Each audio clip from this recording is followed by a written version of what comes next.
Okay, so starting with discussion of new questions of nationalism in India chapter class 10 CBSE. Now explain the course of Salt March. So on 31st January 1930, Gandhi ji wrote a long letter to Viceroy. Viceroy कौन थे? Lord Irwin. और उन्होंने अपना decision communicate किया that वो civil disobedience movement start करने वाले हैं. गांधी जी ने पहले 11 डिमांड्स जो हैं वो लॉर्ड वाइसरॉय के आगे रखी थी, बट लॉर्ड इरविन ने वो सारे डिमांड्स को अनरियलिस्टिक बताते हुए उनको एक्सेप्ट नहीं किया. So Gandhi ji started civil disobedience movement. On 12 March Mahatma Gandhi ने साबरमती आश्रम से डांडी जाकर ये सॉल्ट लॉ ब्रेक हुआ था.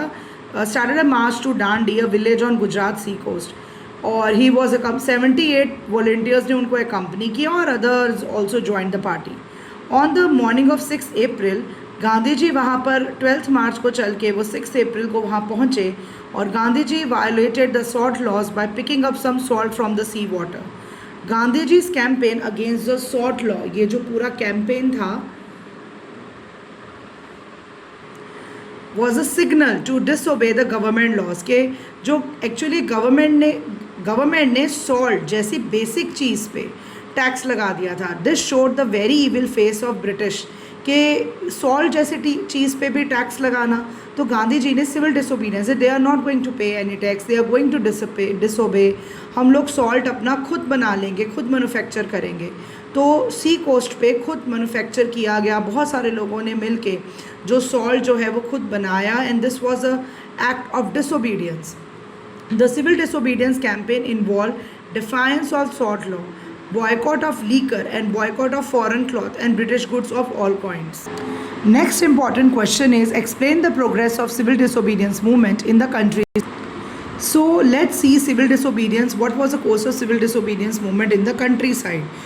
Countryside यानी villages में.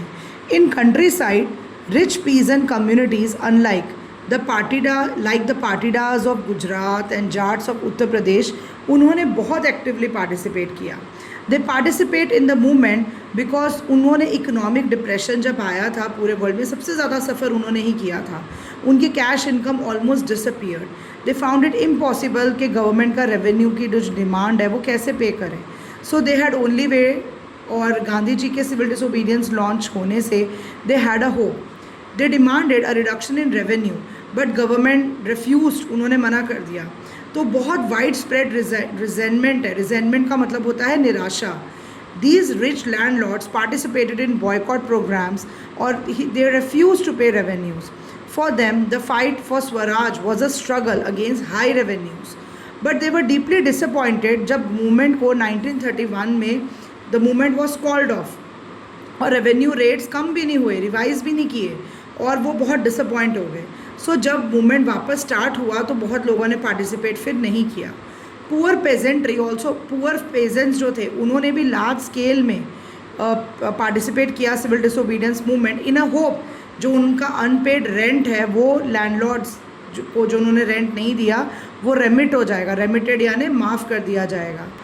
नेक्स्ट इम्पॉर्टेंट क्वेश्चन है, large sections of Muslim did not respond to the call for united struggle during the civil disobedience movement.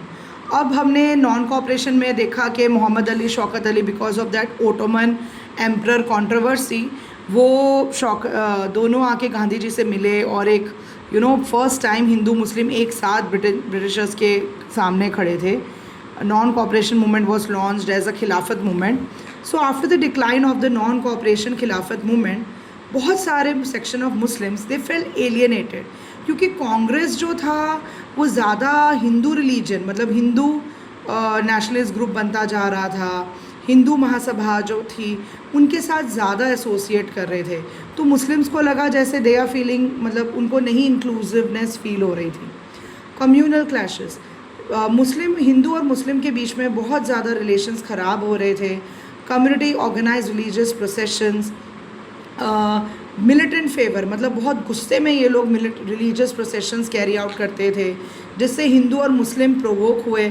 उनके बीच में कम्युनल क्लैशेस होने लगे और मुस्लिम लीडर्स अपने सेपरेट इलेक्टोरेट के भाई हम जो मुस्लिम्स माइनॉरिटी हैं हमारी इलेक्शंस अलग से हों वो डिमांड करने लगे. उसको भी कांग्रेस लीडर सपोर्ट नहीं कर रहे थे क्योंकि ऐसे तो फिर इंडिया बहुत सारे अलग अलग सेक्शंस में बट जाता. Many Muslim leaders and intellectuals expressed their concern about the status of Muslim as a minority within India. They feared that the culture and identity of minorities would be submerged. अगर Hindu majority है तो उनको डर था कि कहीं जो ये माइनॉरिटीज़ हैं, जैसे मुस्लिम माइनॉरिटी हैं, वो तो दब जाएंगे उनके अंदर. तो issue of next was issue of reserve seats in central assembly. Muslim League leader Mohammad Ali Jinnah, उन्होंने रिजर्वेशन, जैसे एससी और एसटीज़ की रिजर्वेशन होती है वैसे उन्होंने रिजर्वेशन डिमांड की कि मुस्लिम्स के लिए रिजर्वेशन हो. But this was not acceptable to Congress leader. So Muslims can not. तो जब यूनाइटेड स्ट्रगल, एक सिविल डिसोबीडियंस मूवमेंट का कॉल आया, जब सबको मिल के ब्रिटिशर्स के ख़िलाफ़ खड़े होना था, तो मुस्लिम लीडर्स शोड वेरी बहुत कम इंटरेस्ट उन्होंने दिखाया. Hardly any one participated.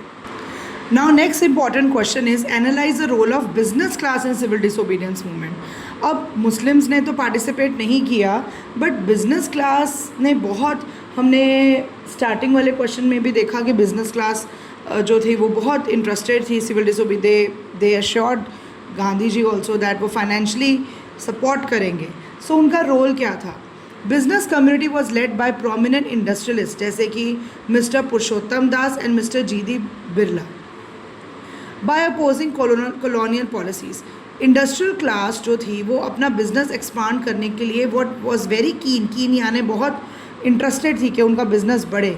सो दे रिएक्टेड अगेंस्ट कॉलोनियल पॉलिसीज़ जो उनके बिजनेस को आगे बढ़ने नहीं दे रही थी. वो प्रोटेक्शन चाहते थे against imports of foreign good and rupees sterling foreign exchange, जिसकी वजह से इम्पोर्ट्स कम हो, उनका बिजनेस बढ़े और जो लोग हैं वो इंडियन मेड गुड्स ज़्यादा यूज़ करें और ज़्यादातर हम इंडियन इंडस्ट्रियलिस्ट बाहर एक्सपोर्ट करें. नेक्स्ट था forming various organization to organize business interest. They form Indian industrial and commercial congress, ये तो नाम याद रखना पड़ेगा, and FICCI, federation of Indian chamber of commerce and industries. तो ये दो ऑर्गेनाइजेशंस भी बनाई गई ताकि बिज़नेस और बढ़ सके. कुछ इस तरीके की business organization led by prominent industrialist like Purushottam Das, Thakur Das and G.D. Birla. Industrialists attacked colonial control over the Indian economy and supported the civil disobedience movement when it was first launched. तो बहुत सारे prominent industrialists जो थे, पुरुषोत्तम दास ठाकुर एंड G.D. बिरला, उन्होंने colonial control पे attack किया. वही same ऐसे वाला ही पॉइंट है, सेम ही है कि भाई जो कॉलोनियल कंट्रोल था ओवर इंडियन इकोनॉमी उस पर उन्होंने अटैक किया और इसीलिए उन्होंने सिविल डिसोबीडियंस मूवमेंट को सपोर्ट किया when it was first launched. They gave financial assistance and refuse to buy और sell imported goods.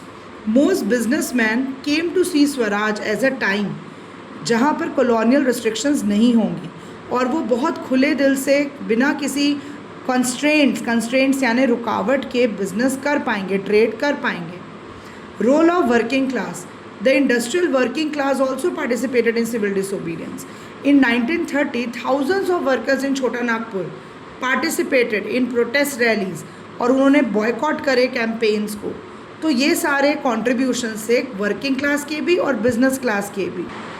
Next important question is Poona pact. अब पूना पैक्ट के क्या है वो भी हमें देखना पड़ेगा. It's a very important question. When and why was Poona pact sign? Now Bhimrao Ambedkar जो थे उनके बारे में भी पहले क्वेश्चन है, डिस्कस कर लेते हैं. Appraise the role of Dr. B.R. Ambedkar. So Dr. Bhimrao Ambedkar was of the opinion that only political empowerment जो है वो जो दलित्स हैं, जो SC/STs हैं, उनकी प्रॉब्लम तभी सुलझ पाएगी अगर हमें पॉलिटिकल एम्पावरमेंट मिलेगी. Due to this efforts Dalits began organising themselves, अपने आप को ऑर्गेनाइज करने लगे, रिजर्व सीट्स मांगने लगे एजुकेशनल इंस्टीट्यूशंस में और सेपरेट इलेक्टोरेट भी मांगने लगे. Ambedkar entered national political in 1930. He organized a depressed class association to make them politically strong. तो उन्होंने एक एसोसिएशन बनाई, depressed class association to make them politically strong. He was nominated as a delegate of the oppressed classes for the second round table conference. उस round table conference में ही clashed with Mahatma Gandhi, क्योंकि वो separate electorate, जैसे मुस्लिम मांग रहे थे तो separate electorate के हमारी इलेक्शंस अलग से हों, पर गांधी जी को ये आइडिया नहीं पसंद था। उनको लगता था कि ऐसे देश बट जाएगा। He demanded a separate electorates for Dalits to give them political power. He signed Pune Pact. The Pune Pact gave the depressed classes reserve seats. तो वही पूना पैक्ट है। Doctor Bhimrao Ambedkar was nominated as a delegate of second round table conference जब हुई, तो oppress classes को represent करने के लिए डॉक्टर भीमराव अंबेडकर को चुना गया। In that round table conference he clash with Mahatma Gandhi by demanding separate electorates for the Dalits. When the British government accepted Ambedkar's demand, जब ब्रिटिशर्स, क्योंकि ब्रिटिशर्स शुरू से ही चाहते थे कि सब इंडिया यूनाइट ना हो, तो उन्होंने पर्पसली अंबेडकर की डिमांड्स मान ली, पर गांधी जी ने तब फास्ट अनटू डेथ स्टार्ट कर दिया। ही believe that separate electorates for Dalit would slow down, मतलब हम दलित्स को सोसाइटी में इंक्लूड करना चाहते हैं, और अगर उनके सेपरेट इलेक्टोरेट हो गए फिर तो हमेशा से ही वो अलग रहेंगे। तो इस इशू को फाइनली रिजॉल्व करा गया by Poona pact. It gave depressed classes later to be known as schedule caste reserve seats by in provincial and central legislative council में उनको रिजर्वेशन, जो आज हम देखते हैं SC/STs की, वो पूना पैक्ट के अंदर हुई। Discussing some very important questions now, जो एग्ज़ाम में ज़्यादातर देखने को मिलते हैं। Ideas of nationalism also developed through a movement to revive Indian folklore. Very important question. हमने सत्याग्रह करे, मूवमेंट्स हुए, बट एक और इम्पॉर्टेंट एस्पेक्ट था history and fiction, folklore, songs, popular print, symbols जैसे भारत माता की इमेज, इनका भी बहुत इंपॉर्टेंट रोल था in the feeling of making of nationalism. In late 19th century India nationalist began recording folk tales. जो बार्ड्स क्या होते थे, जो विलेज जाके हमारी जो फोक टेल्स, फोक गाने, फोक कहानियाँ सुनाते थे।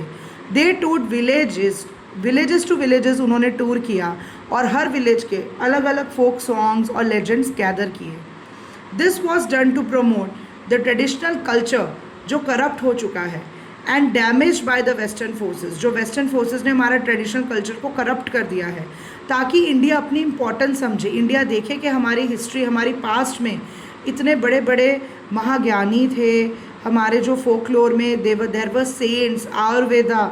हम अपनी हिस्ट्री को, ब्रिटिशर्स इंडियंस को इन्फीरियर समझते थे, बट हमें अब इंडियंस को बताना पड़ेगा we are not inferior, we are also superior, हमारा पास्ट बहुत रिनाउंड है। To revive the folklore, Rabindranath Tagore himself collected ballads, nursery rhymes and myths और led the movement for folk revival. एक बहुत बड़ा 4 volume collection of Tamil folk tales बनाया गया। The folklore of southern India was published by Natesa Sastry. He believed that the folklore was a national literature or it was most trustworthy manifestation of people's real thought and characteristics. ये तो सबको पता ही होना चाहिए। So Indian folklore के बारे में ideas of nationalism सिर्फ मूवमेंट से नहीं हुआ, बल्कि इंडियन फोकलोर को भी रिवाइव किया गया। ये बहुत इंपॉर्टेंट क्वेश्चन है। Nationalism spreads when people begin to believe they are all a part of same nation. Now justify the statement. ये भी बहुत इंपॉर्टेंट क्वेश्चन है कि किस तरीके से how did variety of cultural processes play an important role in developing a sense of nationalism in India. ये इस क्वेश्चन से ही रिलेटेड है। सो लेट्स सी, फर्स्ट है united struggle. The most important factor responsible for arousing the sense of nationalism among the Indians was the united struggle against the Britishers, क्योंकि सभी Britishers को अब नहीं देखना चाहते थे इंडिया में। Cultural processes, as we discussed in the previous question, history and fiction, folklore and songs, popular prints and symbols also played a very important part in making of nationalism. The identity of India came to be visually associated with the image of Bharat Mata, which was created in 1870 by Bankim Chandra Chattopadhyay. तो भारत माता की जो image है, जो बंकिम चंद्र चट्टोपाध्याय ने, जो हम भारत माता की इमेज देखते हैं, उस टाइम पे बनाई गई थी। And he wrote Vande Mataram, who wrote Vande Mataram as a hymn to the motherland. तो वंदे मातरम से, भारत माता की इमेज से लोगों में एक इंस्पिरेशन आई कि ओके, हमें इंडिया को आज़ाद कराने के लिए लड़ना है। इंस्पायर्ड बाय द स्वदेशी movement, Rabindranath Tagore painted the famous image of Bharat माता। पहले बंकिम चंद्र चट्टोपाध्याय ने बंकिम चंद्र चट्टोपाध्याय ने वंदे मातरम लिखी, और फिर रविंद्रनाथ टैगोर ने फेमस इमेज ऑफ भारत माता ड्रॉ की या पेंट की। फिर ये पूरा क्वेश्चन पिछला ही है जो हमने इससे पहले वाला प्रीवियस क्वेश्चन डिस्कस करा, सेम वही पॉइंट्स हैं। Revival of Indian folklore, the idea of nationalism was developed by reviving Indian folklore.